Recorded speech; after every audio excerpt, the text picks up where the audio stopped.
Good morning, everyone. Live weekly real estate market update with myself, Lee from Martin Property Group. Hope you're well, having a great week.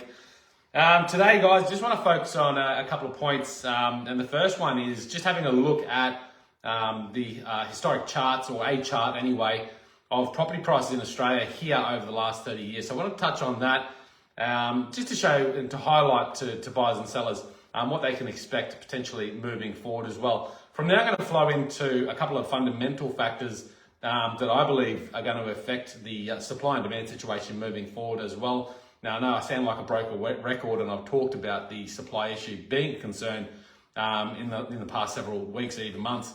And I still do believe that supply over the next few years is going to be a bit of an issue. So let's jump into this chart. So this chart here was supplied by Matusik in a report he just released. And it shows property prices over a 30-year period, so basically from 1980 to current.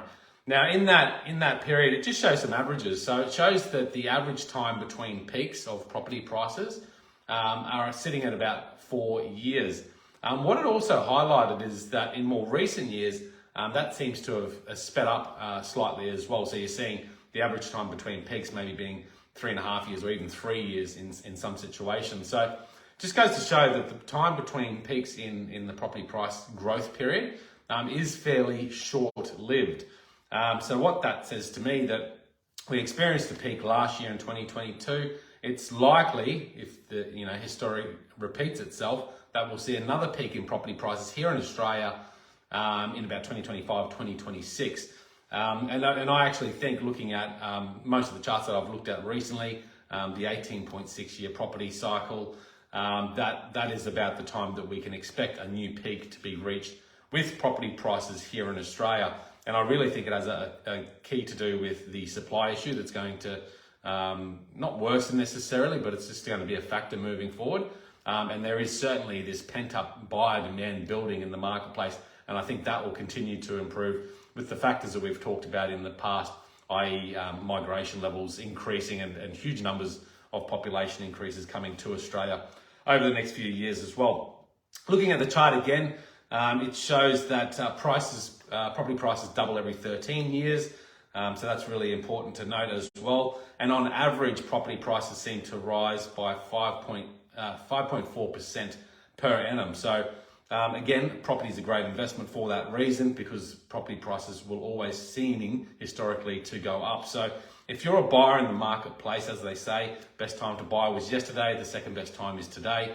Today is really a unique time to get into the property market, because I expect we will see those prices continue to rise over the next few years. And generally, property is a long-term decision. So you're probably going to see the improvement or the return on your investment over the longer term better than the shorter term as well. A couple of other facts to consider is that the interest rates and inflation now seem to have peaked as well. So there's suggestions that there might be one more cash rate rise between now and the end of the year. There may or may not be, but for whatever reason, it seems like there's more confidence building in the marketplace for both sellers and buyers. And that's just because inflation has peaked, interest rates have peaked, and now we can have more confidence in what our financial situation is moving forward. And we may also see that cash rate, as I reported last week, start to fall over the next few years, which I think will increase that buyer demand in the marketplace too. So interesting chart. You can check it out in this week's blog at martinuzzi.com.au if you want to have a look at that. It's quite an interesting one. Now looking at building approval. So this was provided by a report shared by Michael Yardney in one of his articles this week. And he talked about new home approvals being down 7.7 in June and unit approvals down 21%. They also looked at the land values, and land values have risen 23% since 2020 to 2023. So that's a huge increase in the value for land.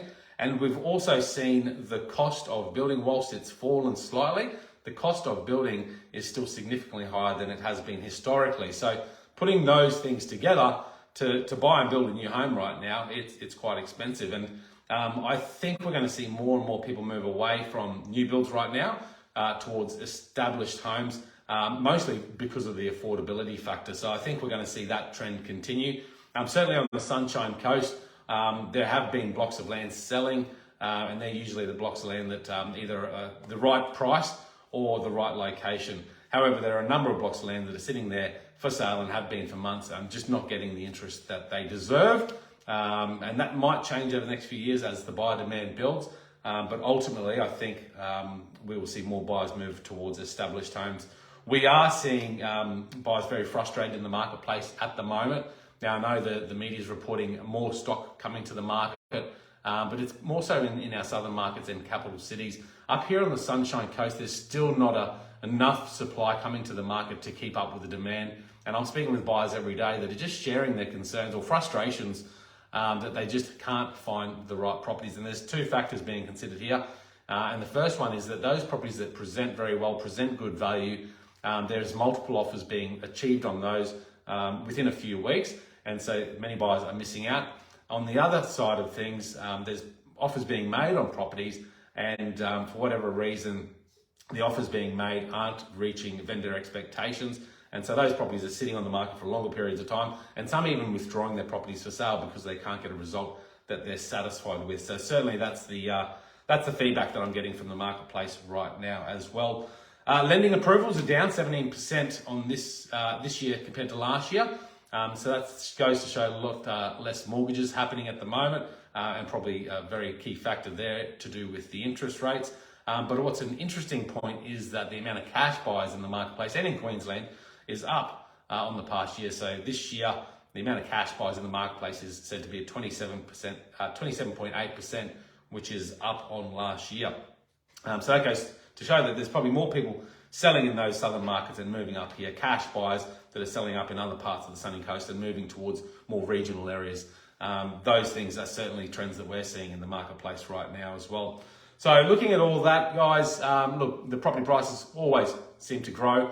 I feel that with the cost of build, the cost of land, the interest rates at the moment, migration factors coming in, all these factors show that there's going to be strong demand there. And I really see that supply is going to be a bit of an issue over the next few years. So I can expect that we will see the next peak to be achieved in property prices within the next 4 years. So guys, if you'd like to read the full report, check it out at martinotzi.com.au. If there's anything we can help you with this week, give us a call as always, and I hope you have a great week moving forward.